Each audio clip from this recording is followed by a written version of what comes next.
Bon, on trouvait que randonner à 4000 c'était un peu trop facile. Alors on a monté de niveau. Maintenant on randonne à 5000.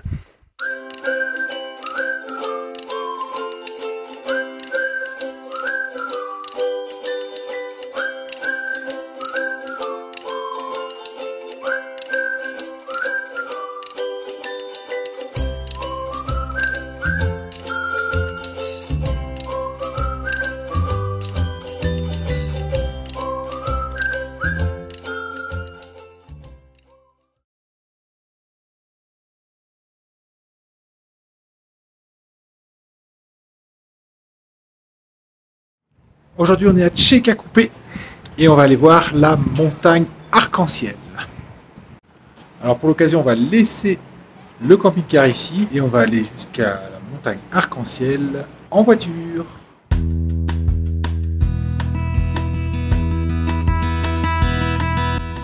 La montagne de Vinicunca est également appelée la montagne arc-en-ciel ou la montagne aux 7 couleurs. La rando n'est pas très longue, 250 mètres de dénivelé, mais elle est éreintante car on est à 5000 mètres d'altitude. C'est une montagne qui a été découverte il y a une dizaine d'années seulement, conséquence du réchauffement climatique, puisque auparavant, elle était cachée en permanence sous les neiges éternelles. Ces différentes couleurs sont dues à différents niveaux d'oxydation des minéraux, essentiellement du fer, et elle culmine à 5036 mètres tout de même.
Nous prenons désormais la direction d'Arequipa.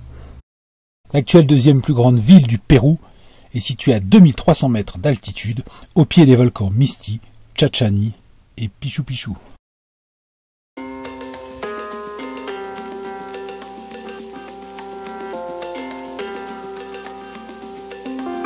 Arequipa est surnommée la Cité Blanche, référence à la plupart de ces monuments qui sont construits en pierre volcanique blanche, appelée les silars.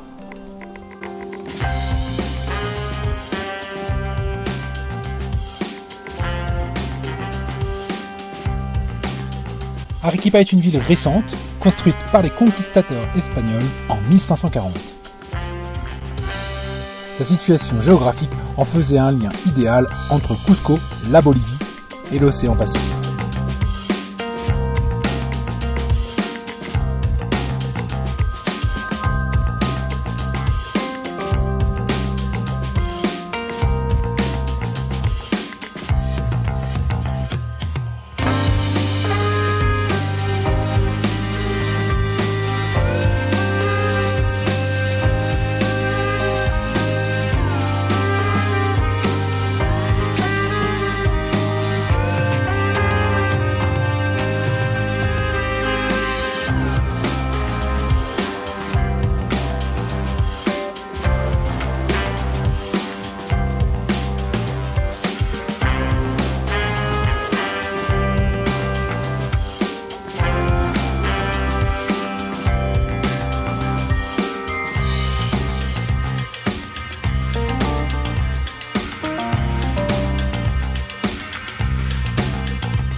La ville abrite de nombreux édifices religieux, notamment le couvent Santa Catalina, qui, avec une superficie de 2 hectares, est tout simplement le plus grand couvent du monde.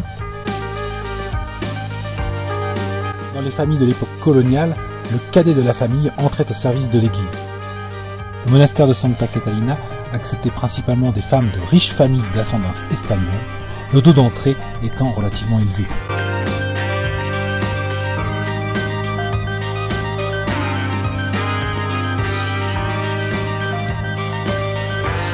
Situé en plein centre de la ville, le couvent est si vaste qu'il est semblable à une petite ville, avec ses ruelles, ses jardins, ses cloîtres et ses parcs.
Nous prenons désormais la direction d'une nouvelle merveille de la nature, le célèbre canyon de Colca.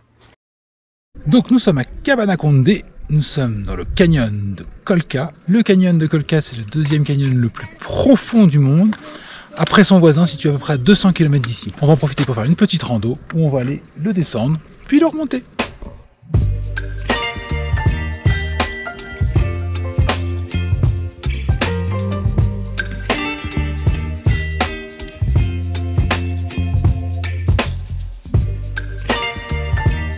Donc le canyon de Colca, c'est 1100 mètres de dénivelé.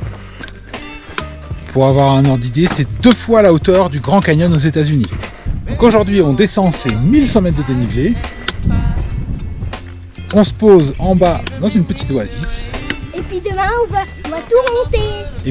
va tout remonter. Et petit détail qui a son importance tout de même, on part à 3300 mètres d'altitude. Donc l'air est quand même un peu plus rare qu'au niveau de la mer.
C'est beau, hein.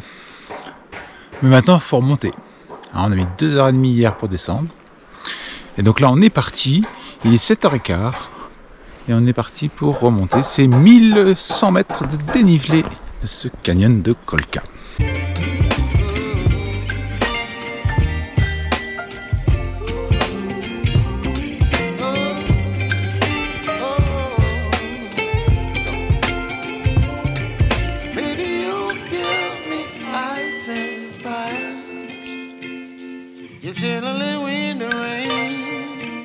Some kind of butterfly,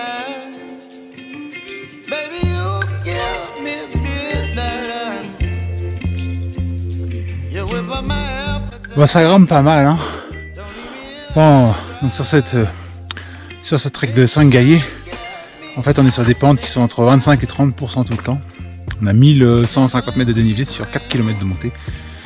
Donc ça grimpe.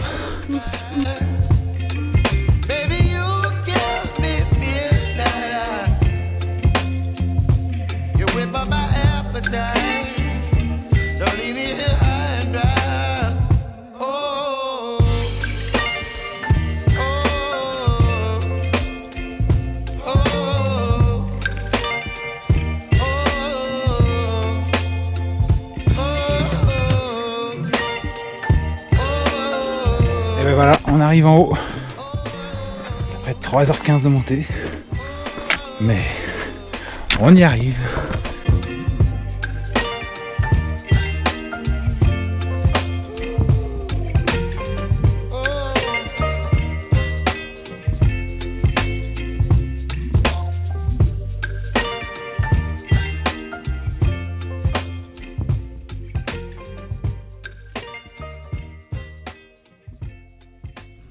Bon bah hier soir, on est allé se baigner dans de l'oasis, le jus.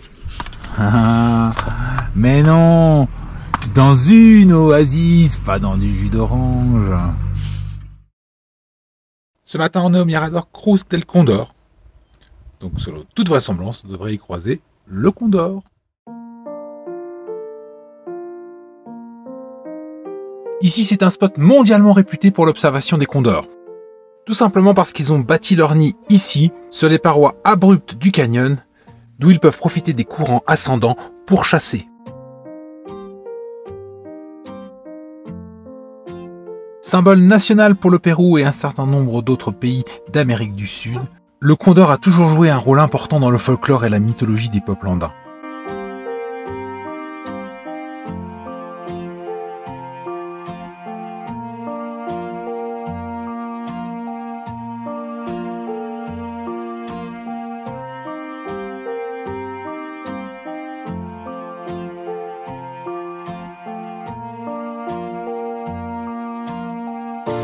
Avec une envergure de 3 mètres à 3 mètres 50, c'est le plus grand rapace et le plus grand oiseau volant terrestre du monde. Il pèse tout de même entre 10 et 15 kg et peut vivre 50 à 70 ans.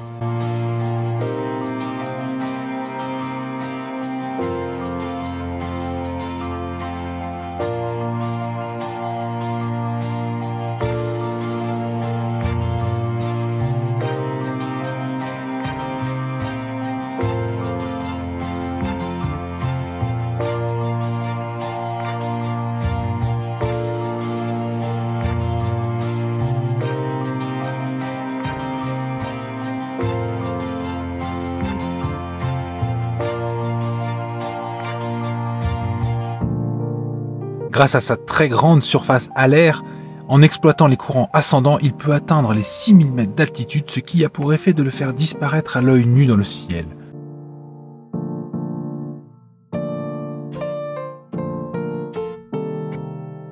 Cette caractéristique en a fait, pour les peuples précolombiens, un messager entre la terre et le ciel.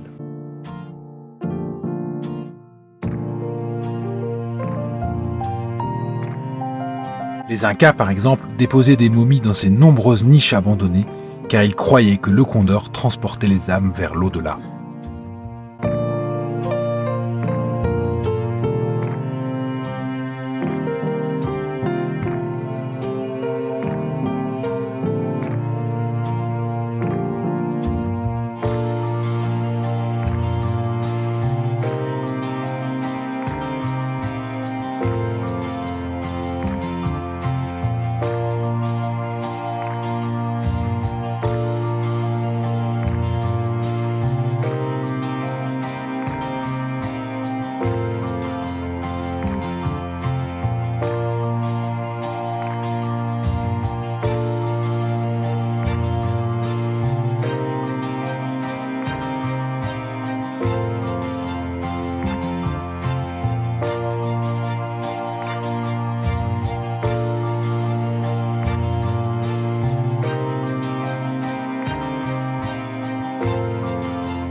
Ah, t'es en prison ou quoi? Bah non, Bon, bah, à la prochaine, hein. Allez, ciao.